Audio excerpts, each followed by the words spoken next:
पूजा पाठ, कर्मकांड, ज्योतिष सीखने एवं सनातन धर्म से संबंधित वास्तु शास्त्र, जंत्र मंत्र, तंत्र, शास्त्रोक्त ज्ञान प्राप्त करने के लिए जुड़े हमारे इस चैनल से। नमस्कार मित्रों, स्वागत है ज्योतिष शिक्षा के इस कार्यक्रम में, जहां पर आप अपने ज्ञानार्जन के लिए हमारे द्वारा 10 महाविद्याओं के दिए गए सावर मंत्रों का आपने अध्ययन किया है। मित्रों, दर्शकों की तरफ से वशीकरण मंत्र की बहुत डिमांड है, फ़ोन भी बहुत करते हैं लोग, क्योंकि यह प्रेम का मामला है। प्रेम मनुष्य के हृदय की एक ऐसी कामना है कि जिसके प्रति हो जाए तो वो प्राप्त करने की इच्छा जरूर मन में बनी रहती है। यद्यपि हम अगर ज्योतिष की नज़र से इसको देखें तो यह जन्म कुंडली में प्रेम तो सभी करते हैं। कोई भगवान से प्रेम करता है, कोई व्यक्ति से प्रेम करता है, कोई माता पिता से प्रेम करता है, कोई प्रेमिका से प्रेम करता है। आखिर यह प्रेम में सबको सफलता क्यों नहीं मिलती? इसलिए नहीं मिलती, जन्म कुंडली में यदि शुक्र आपके बहुत अच्छी स्थिति में है तो आपको प्रेम प्रसंग के मामलों में शीघ्र एक ही बार में किसी से प्रेम किया और जीवन भर वह प्रेम चलता है। लेकिन यदि शुक्र कमजोर हो जाए, गुरु कमजोर हो जाए, या पंचम भाव के स्वामी के साथ राहु केतु का संबंध हो जाए तो फिर जीवन में कभी प्रेम सफल नहीं होता। टूटता रहता है, जुड़ता रहता है, टूटता रहता है, जुड़ता रहता है। तो इसी विषय पर बहुत लोगों ने अपने प्रश्न भी भेजे हैं, फ़ोन भी किया है। गुरुजी, बड़ी समस्या है, हमारा दाम्पत्य जीवन, हमारा पारिवारिक जीवन बिल्कुल बिगड़ गया है, अब इसको हम कैसे संभालें? ताली तो दोनों हाथ से बजती है। किसी गाड़ी का एक पहिया बिगड़ जाए तो एक पहिए से गाड़ी में संतुलन नहीं बनता है। इसलिए स्त्री और पुरुष दोनों को समान रूप से प्रेम प्रदर्शन में जीवन का आनंद प्रकट होता है। तो मित्रों, आज इसी तरह का एक प्रयोग लेकर के आए हैं। लेकिन क्या रहता है कि यह जो वशीकरण आदि के प्रयोग हैं उन पर पूर्ण श्रद्धा और विश्वास की आवश्यकता है। यदि हम परीक्षण की दृष्टि से करते हैं तो हम कभी सफल नहीं हो सकते हैं, फिर तो हमारा श्रम करना ही व्यर्थ है। लेकिन यदि आप के मन में पूर्ण श्रद्धा है, पूर्ण विश्वास है, क्योंकि जाकर जापर सत्य सनेहु, सोते ही मिले न कछु संदेहु। शास्त्र भी हमारा कहता है कि यदि सच्चा प्रेम आपको किसी से हो जाए और आप भगवान की शरण में बने रहें तो वह सच्चा प्रेम आपकी भक्ति के प्रभाव से पुष्ट हो जाएगा और वह बिना किसी वशीकरण के आपको प्राप्ति होगी अपने प्रेम की। लेकिन आपको भगवान की भक्ति करना चाहिए। क्यों? क्योंकि यदि हम किसी से प्रेम प्रसंग चलाते हैं फिर भी हमको भगवान का स्मरण करने से यह लाभ होता है कि यदि वह हमारे हित में है तो प्रभु उसको बनाए रखते हैं, और यदि वह हमारे हित में नहीं है तो हम यदि प्रभु की शरण में हैं तो वह धोखे वाला प्रेम हमारे जीवन से शीघ्र ही चला भी जाता है। यह भगवान की भक्ति का विशेष गुण है। इसलिए मित्रों, अपने इष्ट की आराधना जरूर करनी चाहिए। वैसे तो आज जो हम प्रयोग लेकर के आए हैं बहुत ही सरल है, कोई खर्च नहीं है, कोई परिश्रम नहीं है, पर ज़रूरत है विश्वास और श्रद्धा की।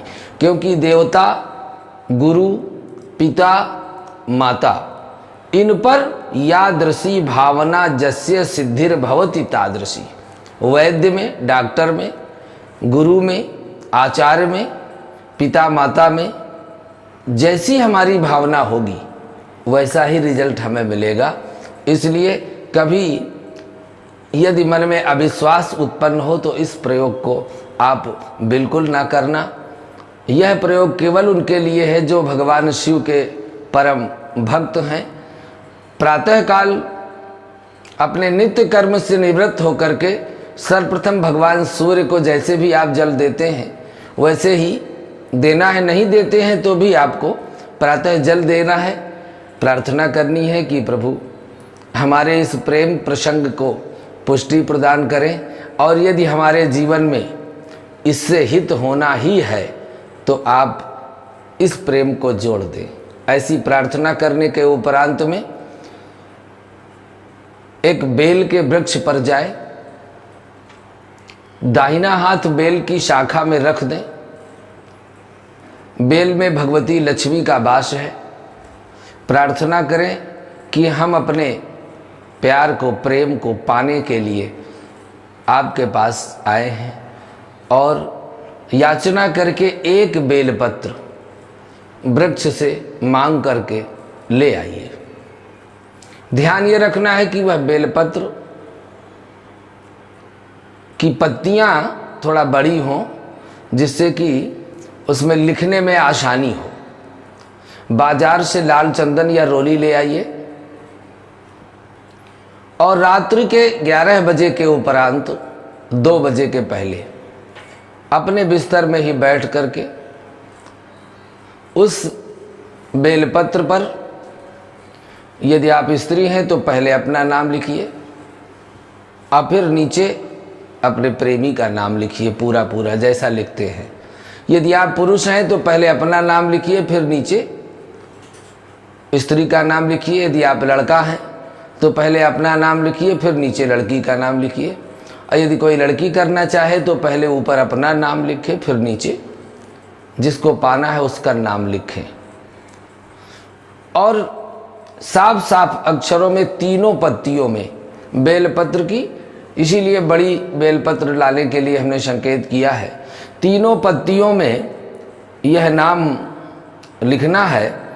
और लिखने के पश्चात में उस बेलपत्र को अपने मस्तक पर लगाना है,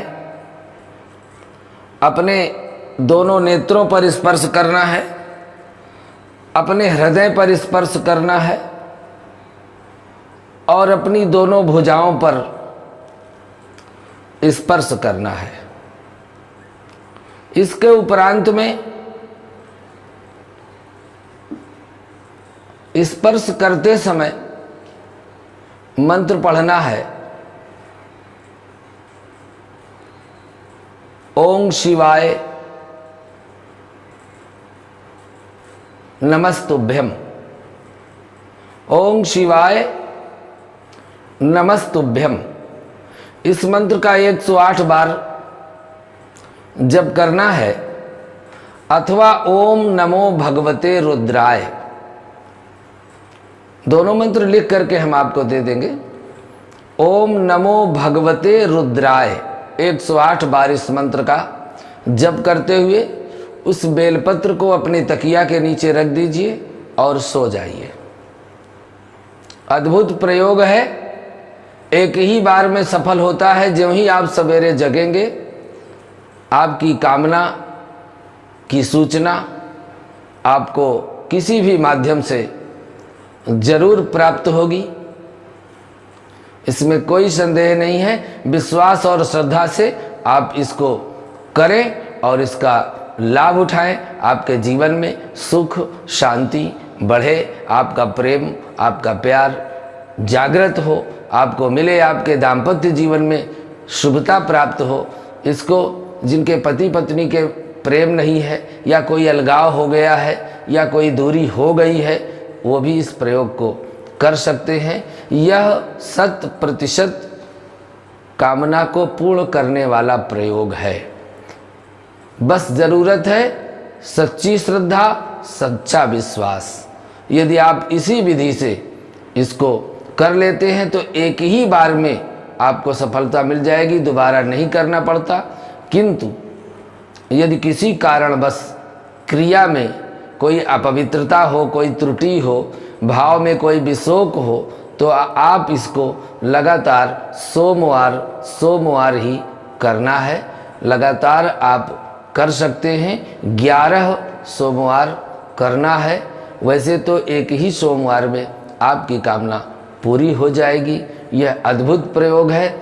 आप इसको जितना गोपनीय रखेंगे उतना ही आपके लिए फलदायी होगा। आज के लिए बस इतना ही। अगले भाग में पुनः आपके लिए एक महत्वपूर्ण जानकारी के साथ उपस्थित होते हैं। नमस्कार।